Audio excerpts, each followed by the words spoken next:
비불교적인 정신으로 만든 거죠. 그 중생이 되도록 하는 것은 굳이 여기서 불법을 갖고 이야기할 필요 없어요. 모든 세간의 모든 종교의 서적이나 고전은 다 중생의 세계에서 사는 이분법적인 사고나 이원론적인 사고나 대상 경계를 추구하는 목적지향의 사고나 이것은 세간의 모든 고전에서 다 이루어지고 있어요. 근데 그것을 불교에서만은 이것이 없어요. 그렇기 때문에 불법은 세간의 일체의 모든 종교나 중생의 모든 사고에 잘못된 것을 지적하고 판단하고 치료할 수 있는 능력을 갖고 있다. 그게 중생심과 진여와의 차이를 두고 있는 겁니다. 그 다음에 언설상이라고 하는 것도 모든 방편의 법문이죠. 방편의 모든 법문이라고 하는 것은 방편 법문을 자기가 주장하는 것이 아니다. 진실을 깨닫게 하는 부득이한 방편의 법문. 진여라고 하는 말도요. 문자상, 언설상, 여인에. 그래서 진여가 고정된 실체로 있는 것은 아니다. 그렇기 때문에 언어 도달이라는 것이 있습니다. 선에서 그것을 언어 문자로서 설명할 수 없는 세계가 끊어집니다. 불림 문자, 언어 도달, 교회 별전 이런 말 쓰죠. 이런 데서 쓰는 말이에요. 진여의 본부, 진여의 근본의 지혜가 작용하는 것은 언어 문자를 다 초월된 경지에서 진여의 지혜는 이루어진 것이다. 만약에 내가 의식적으로 열반이란 말을 의식하면요. 열반이라는 언어 문자에 속박되어 있기 때문에 바로 내가 중생입니다. 열반이라는 언어 문자까지도 의식하지 않아야 자신의 열반의 경지가 이루어집니다. 그래서 소성의 법하고 대성의 법하고 똑같은 열반이란 말씀을 들어도 소성의 법에서는 열반의 경지를 이루었다라고 하는 의식이 남아있어요. 대성의 열반은 뭡니까? 바로 그 의식의 작용까지도 초월된 경지에서 지혜로만 작용할 겁니다.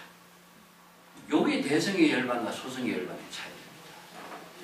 그 다음에 지면사는 뭐냐? 마음이, 자기의 마음이고 자기의 마음이 주인, 자아의식입니다. 자기가 마음이 주인이 되고 여는 무엇이냐면 의식의 대상 경계. 요건 대기됩니다. 자, 요걸 안입이 설신의 색성향 미촉법 이런 식으로 되죠.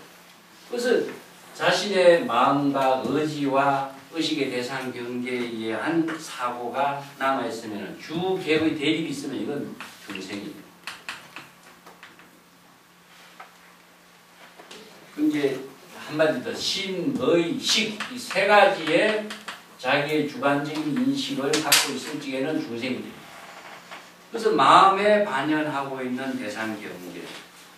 우리가 눈을 감아도 우리의 의식 속에 스크린으로 나타나는 거죠. 이건 뭐 거울에 비친 경중상. 거울에 비친 모습이 실체가 없는데 우리는 실체가 있는 것처럼 착각하거든요. 여기서 바로 자신의 의식의 스크린에 나타나고 있는 좋고 나쁜 생각에 의해서 자기가 판단을 내려가지고 좋은 것은 취하고 나쁜 것은 싫어해버리는 분별에 또 떨어지게 되고 취한 그 가운데서 애착을 갖고 소유하려고 하는 생각에 애치유가 생기고 거기에 따라서 생로병사 우비곤해 시비영비가 그렇게 형성되거든요. 이게 업이 형성되고 있는 것은 실체가 없는데 실체가 있는 것처럼 착각하는 게 뭐냐? 바로 부처의 지혜의 작용이 없기 때문에. 그래서 중생은 자기의 마음속에 나타나는 것이 망심인지 망심이 아닌지 전도몽상인지 착각인지 환상인지 이것을 자기가 존재하지도 않는데 존재하는 것처럼 판단해버려서 스스로 그 경계를 취해버리기 때문에 그에 따른 부작용으로 생기는 것이 생사윤회거든요. 이건 뭐냐? 여법하게 거울에 비친 영상이 실체가 존재하지 않는다. 여몽, 환, 포, 영이라고 하는 사실을 법으로서 판단할 수 있는 능력이 없기 때문에 이런 부작용이 생긴다. 그래서 이제 10년상의 여인경지가 진입니다. 그래서 자중생의 심의식의 모든 작용과 의식의 대상 경계가 남아있는 한 이건 중생심에서 벗어나지 못하는 거고 진여의 지혜를 이룰 수가 없다. 이 세 가지가 기신론에서 이걸 정리를 해놨습니다. 아무리 좋은 방편 법문이라도 그 방편 법문이 어느 문자를 의식에 남아있으면 그것은 의식에 속박되어 있는 것이지 진실된 깨달음을 이루는 지혜는 그래서 이제 그 반야경 같은 데 보면은 연애가 열반의 경지에 깨달음의 법문을 써놨는데 그 법문은 깨달음을 이루기, 열반의 경지를 이루기 위한 방편의 언어이지 언어 그 자체에 열반이 있다고 착각하지 마라. 근데 많은 사람들이 열반이란 말을 쓰면 열반이란 말이 그 본질인 것처럼 생각하죠. 그 열반의 본질은 무엇이냐? 바로 지혜가 작용하는 것이 열반이지. 열반에는 언어는 아니잖아요. 이게 문자상, 언설상을 여의지 않고서는 열반이라고 하는 진여의 지혜를 이루어지지 않는 거죠. 그 열반의 이야기를 갖고 한번 정리를 다시 할게요. 진여의 지혜의 작용이 대성에서는 열반입니다. 여가 여법학에 지혜가 작용한다는 말은 바로 본분에 생명활동하는 겁니다. 일체 만물이 다 본분에 생명활동하는데 인간만이요 분별적인 사고를 갖고 있어서 그래요. 나무나 태양이나 물이나 모든 만물이 대상을 의식하지 않고 본분에 생명활동을 해요. 태양이 누구를 비춰주기 위해서 비추는 것도 아니고 물이 남에게 청정을 주기 위해서 물이 흘러가는 것도 아니고 자기 본분으로서 생명활동하는 것을 이제 불교에서는 자연법이라고 그러는데 이 자연의 법의 주체를 진여라고 해요. 그래서 진여, 본성이라는 말을 그래서 붙이는 거죠. 이 본분사의 연판 지혜의 작용이 불교에서는 열반입니다. 대성 불교에서는 열반입니다. 그 열반이라는 것은 완전히 해탈 열반이기 때문에 중생의 생로병사 생멸심의 모든 업을 초월한 생사윤의 업을 벗어났다는 말이 해탈이고 열반은 것이죠. 생사윤의 업을 초월해서 지혜가 작용하고 있는 덕을 갖추고 있다. 이게 열반사덕이다. 그게 상나가정이죠. 상나가정.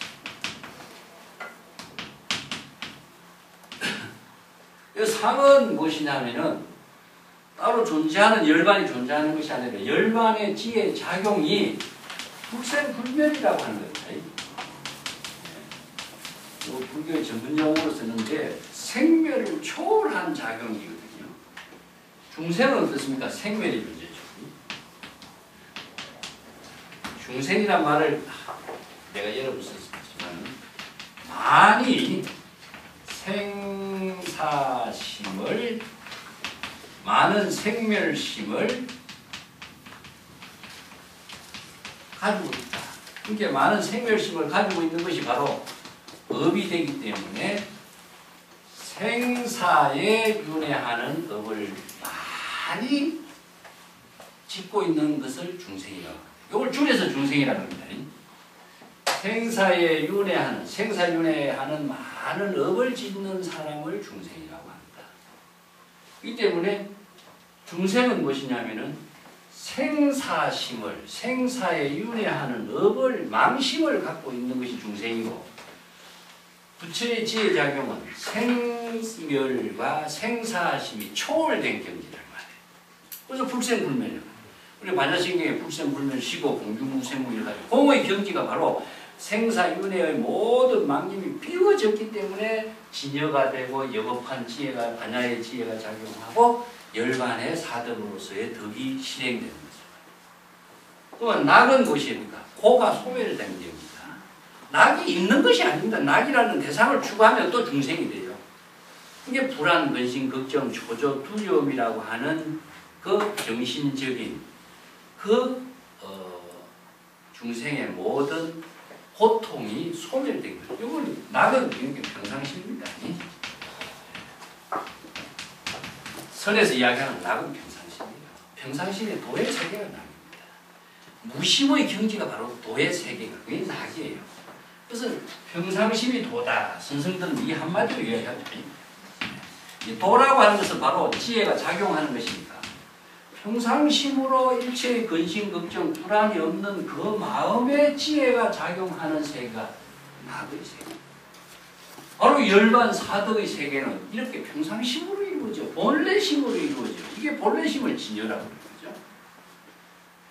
뭐 특별한 마음이 따로 있는 열반의 경지가 있다고 생각하는 것 자체가 또 착각이다 이거죠. 이 중생의 생사심만이 소멸된 경지로서 그것이 바로 본심의 지혜예요.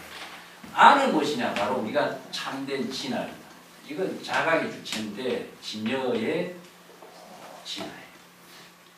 그래서 진여 본성이 항상 여여하게 일체의 번뇌 망념이 불안이 없는 평상심으로 항상 청정하게 자성이 청정하게. 이거 청정이라는 것은요 지혜가 작용함과 동시에 이루어지지 적지 상태에서는 이루어지지 않아요. 그래서 ING 상태입니다. 항상 열반의 경기는 대성의 열반, 해탈의 열반은 정지 상태가 아니고 ING 상태. 소성의 열반은 뭡니까? 목적의 대상이 돼요. 이게 법유가 의식의 대상 경계로서 열반의 세계가 존재하는 것처럼 생각하기 때문에 소성의 열반은 정상만이죠. 정상. 정상만이라는 것은 자기가 그런 경지를 깨달음을 이루었다라고 주장하고 있는 착각이죠. 그 열반의 경지라고 하는 것이 어디 있어요? 있다고 생각하는 것 자체가 법유가 되는 거죠. 그것이 이제 그래서 대성에서는 소성의 열반을 어리석은 자다. 그 진정한 열반이라고 할 수 없다. 이렇게 이야기하는 이유가 열반이라고 하는 언어나 의식 그 자체에 속박되어 있기 때문에 진정한 열반의 지혜가 작용할 수가 없는 거죠. 그래서 대성은 열반에는 언어뿐만 아니라 대상 경계의 소멸까지도 이루어져서 지혜로 작용하는 가운데 이루어지고 있는 세계를 열반이에요. 그래서 이걸 불교에서 사등을 32상도 그렇고 정토의 장음도 그렇고 전부 다 해탈 열반이 ING 상태에서 지혜가 작용하는 상태에서 이루어지는 걸 이게 반야바라밀이라고도 하고 불가사의 공덕이 되는 것이다. 자, 이런 경지를 이룬 사람이 여시 등이니 저기 하담절에 안욕따라 삼력삼불이니 이런 경지를 이룬 사람이 여시는 바로 진여의 지혜로 작용하는 사람이죠. 자, 앞에서 대성 최상승에 발심을 해서 수지독송에서 자내정의 경지도 이루고 남에게서 사구계로서 설법을 할 수 있는 경지를 체득한 사람, 이런 열애의 지혜를 실행하는 능력을 갖춘 사람이 바로 여시인이 되는 거죠. 여시라고 하는 말은 항상 이와 같이 이렇게 본다면 이와 같이라는 내용이 뭐냐? 이 문제점이 나와요. 그래서 여시 아문이나 여시는 진여 본성의 지혜로 여법하게 지혜 작용하는 사람, 그런 원력을 세운 최성자, 대성자, 최성승자를 이야기했죠. 그가 바로 저기 하담 곧 무엇이 되다. 하담은 진무지다는 뜻이거든요. 열의 안욕따라 삼남삼보리. 열애의 최상의 깨달음의 경지를 짊어지는 사람이 되니, 짊어지다는 말은요 담당하다, 감당하다, 우리말로 감당하다는 말이죠. 감당하다, 하담, 짊어지다, 이것은 그런 경지를 이루다, 그런 능력을 갖추다, 감당하다는 그런 능력을 갖추다는 이야기죠. 그러면 열애의 안욕따라 삼약삼보리의 경지를 짊어진 그런 경지를 감당하는 능력을 갖춘 사람이라고 할 수 있다. 즉 최상의 깨달음을 이룬 사람이라고 할 수 있다. 똑같습니다. 이 하담이란 말이 뒤에 내가 주석에도 달아놨습니다만 기실론에도 요 비슷한 말이 나오고 법화기에도 나옵니다. 짊어지다라고 하는 것은 그 경지를 부족했다는 말을 합니다. 세상의 깨달음의 경지를 이룬 사람이다 라고 할 수 있습니다. 그 앞에서 저기 열애나 똑같은 말입니다. 하담이란 말 붙인 것이 참 재미나게 붙었죠. 열애의 최상의 안욕따라 삼단삼무리의 깨달음의 경지를 이룬 것을 감당할 수 있는 사람이라고 할 수 있다. 그런 경지를 이룬 사람이라고 할 수 있다. 똑같습니다.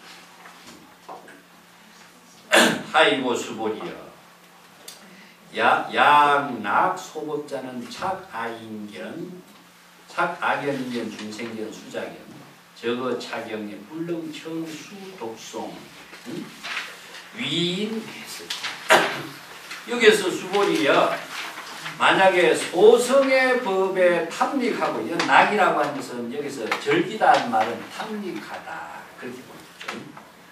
예. 소법이라는 것은 소성법의 즐거움을 갖고 있다 하는 것은 소성법의 산리하고 있는 자는 그건 뭐냐? 소성의 원력을 세운 사람이죠. 소성법의 원력을 세우기 때문에 소성법을 좋아하거나 소성법에 탐닉하거나 소성법에 더 관심을 많이 갖고 있거나 이런 자는 즉 악연, 인견, 중생견, 수자견에 떨어진 집착한 사람이니 이 사람은 이 대성경전의 법문을 능히 청, 덕 법문을 여시 청법도 불가능하고 수지하는 것도 불가능하고 독송하는 것도 불가능하고 남에게 이인 해설, 남에게 이 대성의 법문을 설법하는 것도 불가능한 사람이다. 그래서 이게 이제 법화경에서도 이성의 수행자가 대성의 원력을 세우지 않고서는 대성법을 수용을 못합니다. 그렇기 때문에 대성법의 원력을 세우지 않는 사람은 이런 이 대성의 경전의 법문을 수지, 독송, 미타해서 할 수가 없다는 거죠. 왜? 악연, 인견, 중생이에요. 견이란 말이 이제 자의식의 소견이죠. 그래서 대성의 열반을 대상으로 두고 있기 때문에 이게 이제 오견이라고 비판을 합니다. 그래서 견은 무엇이냐면 고정관념입니다. 고정관념은 자의식에 의해서 이루어져요. 자신의 존재의 의식을 토대로 두고 자신이 어떤 생각에 고정관념을 갖게 되어 있어요. 자의식이 없으면 고정관념이 생기지 않습니다. 그래서 자의식을 중심으로 해서 악연, 자의식에 대한 존재, 고정관념, 나라고 하는 자의식의 존재죠. 인견 같으면 인간으로서의 자기 존재의 고정관념. 또 중생견, 중생, 오온으로서 이루어진 중생으로서의 고정관념. 수자견도 마찬가지입니다. 그래서 오견이라고 하는 것은 악견, 인견, 법견, 뭐 아니면 불견 이런 말 쓰고 개검치견 이런 말 씁니다. 개검치견 같은 건 참 재미나죠. 이건 이제 불교 내부에 있는 사람들이 흑법을 바로 여겁하고 여실하게 수지 독송하지 못할 때 생기는 원력의 문제에서부터 생기는 부작용이에요. 자아의식을 갖고 있다. 개경치견이라는 것은 우견 아니면은 닭개자를 쓰이니 구개란 말을 쓰는데 구개견 그것은 개고 이건 닭이거든요. 여기 외도들이 수행하는 것을 비교하는데 소처럼 느릿느릿 이렇게 수행하는 자를 우견이라고 소의 행동하는 모습을 그대로 흉내내서 수행하는 것을 우견이라고 개가 사는 모습을 그대로 흉내내는 것을 이제 구견이라고 해요. 개가 어디 잡니까? 이게 들판에서 그냥 뒹굴고 자고 하니까 그렇게 사람이 평생 수행자가 목욕도 하지 않고 막 제멋대로 해서 묘지 같은 데서 사는 이런 수행자가 외도 수행자가 구견. 이 개견이라고 하는 것은 무엇이냐면 닭처럼 수행하는 자를 외도다는 거. 닭이 어떻게 하면 한쪽 다리를 들고 있죠. 그래서 인도 수행자들이 그 외도 수행자들은 한쪽 다리를 들고 평생 사는 사람이 있고 평생 서서 수행하는 사람이 있고 이게 소가 이렇게 있는 것을 보면 평생 이렇게 앉아서 수행하는 사람이 있고 이런 수행자들이 있죠. 이건 이제 개검치견이라고 그래요. 이것은 자신이 생각하고 있는 고정관념에 집착되어 가지고 그것을 도의 수행의 근본으로 삼고 있는 외도들을 이렇게 인간이 고정관념을 이렇게 갖고 있으면요 벗어나기 없습니다.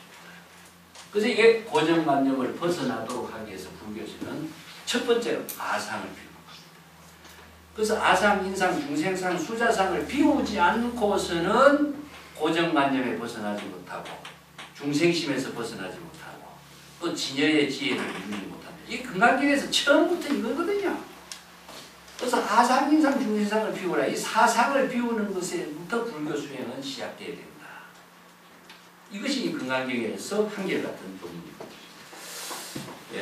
그래서 수보리가 소승의 법에 탐닉하고 있는 자는 자의식을 가지고 내가 열반의 경기를 이루었다. 이게 뭡니까? 바로 악연이 되죠.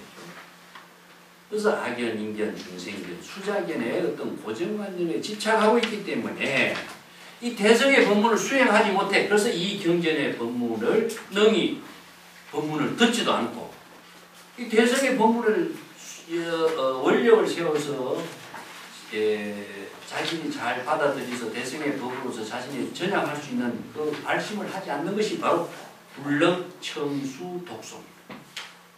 이게 대성의 법에 원력을 세우지 않는 사람이 대성의 법문을 받아들일 수도 없고 설법을 자기 자신의 지혜로 만들 수도 없고 또 대성의 법문을 수지 독송하는 방편 수행할 수도 없고 그렇기 때문에 대성의 법을 가지고 자신의 깨달음을 이루지 못함과 동시에 남에게도 이 설법을 할 수 있는 능력을 갖출 수도 없는 거다. 그래서 이게 바로 원력, 아까 얘기했지만根기와 원력이라는 게 얼마나 중요한 겁니다. 이걸 인연매진이라고 그러는데 인간은 본대로 배우면 돼. 한번 그 인연이 맺어지면 거기서 벗어나기가 지극히 어렵습니다. 그래서 자기 이걸 환골탈태라고 해서 뭐 영어로서는 뭡니까 이게 이노베이션이라고 그러잖아요. 껍질을 벗기는 일이거든요. 이게 얼마나 어려워. 이게 참 이거 불교에서는 전이라는 말씀이죠. 전환시킨다. 이거 전이라는 구조가요. 도노라는 것입니다. 자신을 변화시킵니다. 지식을 지혜로 전환시키고 중생의 의식을 전식덕지라고 하죠. 식의 작용, 중생의 인식의 작용을 지혜의 작용으로 전환시키고 이게 전환시키는 힘이 스스로를 변화시키는 힘이거든요. 그게 참 어렵습니다. 그래서 인연을 맺음에 따라서 거기에서 벗어나기. 그래서 도둑도 인연 맺으면 평생 도둑질하지 못하는 거고 그 인연 맺음이 참 중요합니다. 그래서 이제 우리가 이산해연선자 발언문에도 날짜마다 좋은 국토 뭐 이런 말 있잖아요. 인연 맺음에 의해서 자신의 삶의 방향이 되겠죠. 방향이라는 것은 새로운 지혜를 만들게 하는 가장 중요한 출발점이거든요. 그 인연 잘못 맺어놓으면 평생 외도 인연 맺으면 평생 외도 소성의 인연 맺으면 소성. 그래서 이제 인연 맺음을 선지해. 그래서 선지식은 뭐냐? 인연을 맺어주는 사람. 그 법화경에서 선지식이라는 한마디가 선지식은 친구예요. 친구. 스승과 제자의 관계가 아니고 법의 인연을 맺어주는 사람을 선지식이라고 합니다. 자, 그 뒷장 보겠습니다. 수보리어 제제처처에 야규차경 이체세간천이나수라 소원공당 당지하라 차처 여기신탑이리 개언 홍경 장례위로 이제화양으로 이상기처 수보리어 제제처처에 이것은 뭐 공간적인 세계를 말하고 있습니다. 일체처를 제제처처라고 해요. 일체 어느 곳에 일체라고 하는 것은 시간과 공간이 함께 작용해요. 공간만이 작용하는 세계는 없습니다. 항상 시간과 공간이 함께 작용하는 것이 시적 인연이라고 하는데 시간적인 공간만 이야기해도 거기에서는 공간적인 세계가 함께 작용하고 그래서 최초 어느 곳에 만약에 이 경전이 설해지는 곳이 있다면 이 차경이라고 하는 게 이 경전이 있는 그 물질을 말하는 거 아닙니다. 이 경은 바로 법입니다. 이 경전에 법문이 설해지고 있는 곳이라면 일체 세간천이 나수라가 모두 다 반드시 공양을 하게 되리라. 그래서 일체 세간천인 아수라 이것은 육도 윤회하가 하는 가운데 인간계 천상계 아수라기입니다. 그러면은 지옥악이 축생은 뭐죠? 불법에 인연이 없는 곳이기 때문에 이것은 판란에 들어가죠. 그래서 판란에 있는 중생은 불법에 인연 광명이 들어가지 않기 때문에 이건 이제 불법에 인연이 맺어지지 않기 때문에 깨달음을 이룰 수 있는 인연을 맺기 어려워요. 근데 이제 인간계는 사바세계지만은 사바세계 인간계는 불법을 맺을 수 있는 인연터다. 그래서 인간의 몸을 받지 않고서는 불법을 수행할 수가 없다. 또 천상계는 즐거움의 세계이긴 하지만 불법을 수행하지 마. 그래서 불법을 수행하는 세계는 인간계밖에 없다. 아수라는 불법을 옹호하는 세계다. 이게 진짜 세계관을 설정해서 나누고 있는데 그래서 인간계, 천상계, 아수라계가 모두 다 불법을 수행을 하고 공양을 하고 찬탄하는 곳이다. 제천이 모두 천상에서 불법을 옹호한다. 그래서 불교에서 모든 수호신 어디니까 다 33천속이 다 있습니다. 사천함의 세계가 전부 다 제천의 세계입니다. 제천 산주상천이라는 것은 존재하는 세계가 아니라 불교의 세계관으로 제시하는 방편의 세계. 이것이 실제하는 세계로 착각한다면 망념의 세계가 또 그만큼 많아져요. 다 방편의 언어입니다. 예, 모두 다 공양하는. 공양은 어떻게 하는 게 공양이라 했습니까? 예? 물질로 공양한다. 이 공양이라고 하는 것 자체를 그 밑에 다 읽고 있습니다. 예, 이 경전에 설해지고 있는 곳은 바로 탑이 이루어지고 있는 것이, 이 탑이라고 하는 것이 바로 이제 탑을 장엄한다지만은 원래 탑 그 자체는 지혜가 작용하고 있는 세계를 탑이라고 해요. 왜냐하면 법화기에 보면은 석가탑, 다보탑이 있죠. 석가탑은 무엇입니까? 부처님이 대성의 법문을 설하는 그 탑을 석가탑이라고 해요. 석가열애가 대성의 법문을 설한 것을 석가탑이라고 하고, 대성의 법문을 확실하게 증명하기 위해서 다보열애가 그 이작 증명, 석가열애가 정법의 대성의 법문을 설하는 것을 증명하기 위해서 다보열애가 출현한 거예요. 그래서 다보탑. 그 탑은 바로 뭡니까? 바로 불신 그 자체, 부처의 지혜 작용 그 자체를 상징해요. 우리가 장엄한다 하는 것은, 탑으로 장엄한다는 것은 바로 부처의 지혜로 장엄하는 겁니다. 그래서 탑으로 장엄한다, 정토를 장엄한다, 32상으로 장엄한다, 열반사독으로 장엄한다. 전부 다 부처의 지혜 작용으로 이루어진 세계를 말합니다. 실제로 존재하는 물건으로, 탑으로, 물질로 잔잔하면 내가 중심이 돼요. 그래서 방편법문의 의미를 법으로 봐는 안목으로 봐야지, 자기 생각으로 접근하면 다 외도로 떠집니다. 그래서 탑도 바로 지혜작용, 이 경도, 이 경전의 법문의 지혜작용. 그렇기 때문에 공양이라고 하는 것은 뭐죠? 바로 진여의 지혜로 작용하는 힘이 공양입니다. 물질로 공양한다고 하면 안 됩니다. 자신이 바로 진여의 지혜로 여시 설법하면 여시 아문하는 그 자체가 공양이 돼요. 근데 수의 동참하는 지혜 작용을 공양이라고 해요. 예, 그렇게 봐야지. 공양이라고 하니까 전부 다 물질로서나 무슨, 이제 물론 공양, 향공양, 미공양 있어요. 이것은 무엇이냐 하면은 바로 자신의 지혜 작용을 그러한 장엄으로서 이렇게 표현합니다. 그렇게 봐야지. 우리가 공양하는 물질에다가 공양에 초점을 둔다면 진정한 지혜 작용의 공양을 주는 거죠. 이게 바로 우리가 보시바라밀을 했을 적에, 보시바라밀이 공양, 지혜 작용으로 공양했을 적에 보시바라밀이 되는데, 보시바라밀의 지혜 작용을 얻고 물질로만 둔다면 이것은 뭐냐? 그냥 공양이라고 할 수 없죠. 남에게 물건을 베푸는 일로 본다. 그래서 공양은 바로 지혜로 작용하는 세계의 세계. 야, 여기에서 바로 지혜 작용으로 탑이 탑으로 장엄된 세계를 이룬다. 그래서 불탑이라고 하는 것이 대성불교에서는요, 탑을 상징적으로 존재해서 만드는 것이 아니라 부처의 지혜가 작용하는 장엄으로 이루어진 겁니다. 그래서 탑이 형성된 거예요. 그래서 모두 다 공경하고 장래이요. 그 공경이라는 것은 경이심이죠. 경이심으로서 부처에게 우리가 올리는 그 공경이 바로 경이심으로, 귀의심으로 이루어져요. 그래서 우리가 귀불하는 것은 자신이 진여의 지혜 작용으로 귀해야 공경이 되지. 대상을 공경한다 하는 것은 내가 항상 중생에서 벗어나지 못합니다. 자의식을 갖고 대상 경계를 수반하면 이것은 공경도 아니고 공양도 아니고 중생심으로 작용하면서 어떻게 공양이나 공경이나 귀라고 할 수 있느냐? 불가능합니다. 그래서 장래유요. 이게 탑을 두루두루 돌고 예를 올리고, 예, 모든 화향으로서 그 곳에 모두 다 두루두루 화향으로서 이렇게 뿌린다는 장엄한다. 그래서 칠보로 장엄한다, 꽃으로 장엄한다, 이런 이야기가 많은데, 우리가 재미난 이야기, 원효가 이제 소설 같은 데 나오죠. 원효가 이렇게 선정을 세게 앉아있으니까 제불, 제천이 공양을 하려고 하니까 도저히 들어갈 수가 없다. 너무 수었으니까 막고 있어 들어갈 수 없다. 이런 이야기를 소설로 해놨죠. 이 이야기의 근거가 무엇이냐면 수보리가 자선하고 있는데 제천이 공양을 올리는 이야기가 나와요. 그래서 제천에서 수보리가 참 이렇게 공의 경기, 공의 실천으로서는 수보리가 뛰어나니까 공의 지혜를 이룹니다.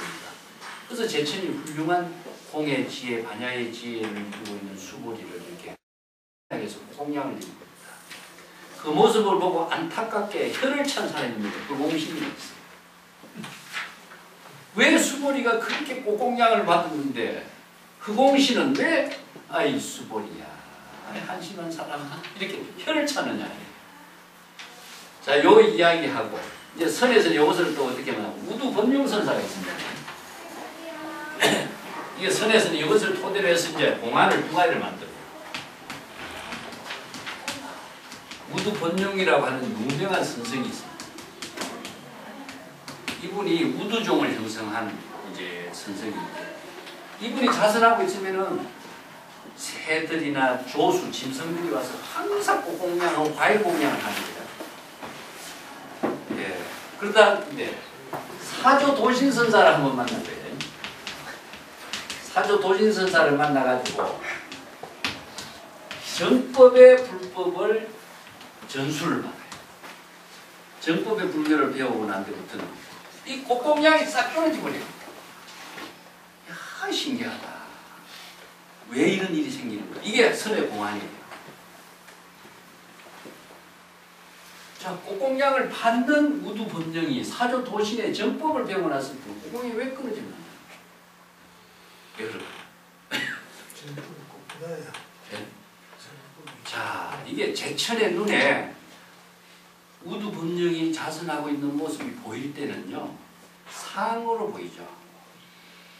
근데 제천의 눈에나 조수, 짐승의 눈에 보이지 않았을 때는 뭡니까? 자취나 흔적이 없는 거죠. 진정한 수행은 뭡니까? 자취나 흔적이 없어요. 이게 바로 정법의 수행입니다. 그래서 아공, 법공, 일체 개공은 여기 몰종적 써놨죠, 저기. 몰종적입니다. 자취나 흔적이 남으면은 이것은 바람일도 아니고 공양도 아니고 지혜작용도 아니에요. 진정한 법신의 지혜작용은 자취나 흔적까지도 없어야 된다. 이게 지금 반야바라밀의 법문에서 굉장히 중요한 내용인데 이걸 이제 수보리가 흑공의 이제 제천의 공양을 받은 것을 안타깝게 생각하는 흑공신의 이야기. 제천의 눈에 보이잖아요, 수보리가. 이게 아직까지 상이 더 떨어진다는 얘기입니다. 이게 열만의 경지를 이룬 상이 더 떨어진 수보리의 모습이 흑공신에게 혀를 차는 안타까움이에요. 자취나 흔적이 없어야 진정한 법신의 지혜가 이루어진다. 자, 오늘 여기까지 하겠습니다.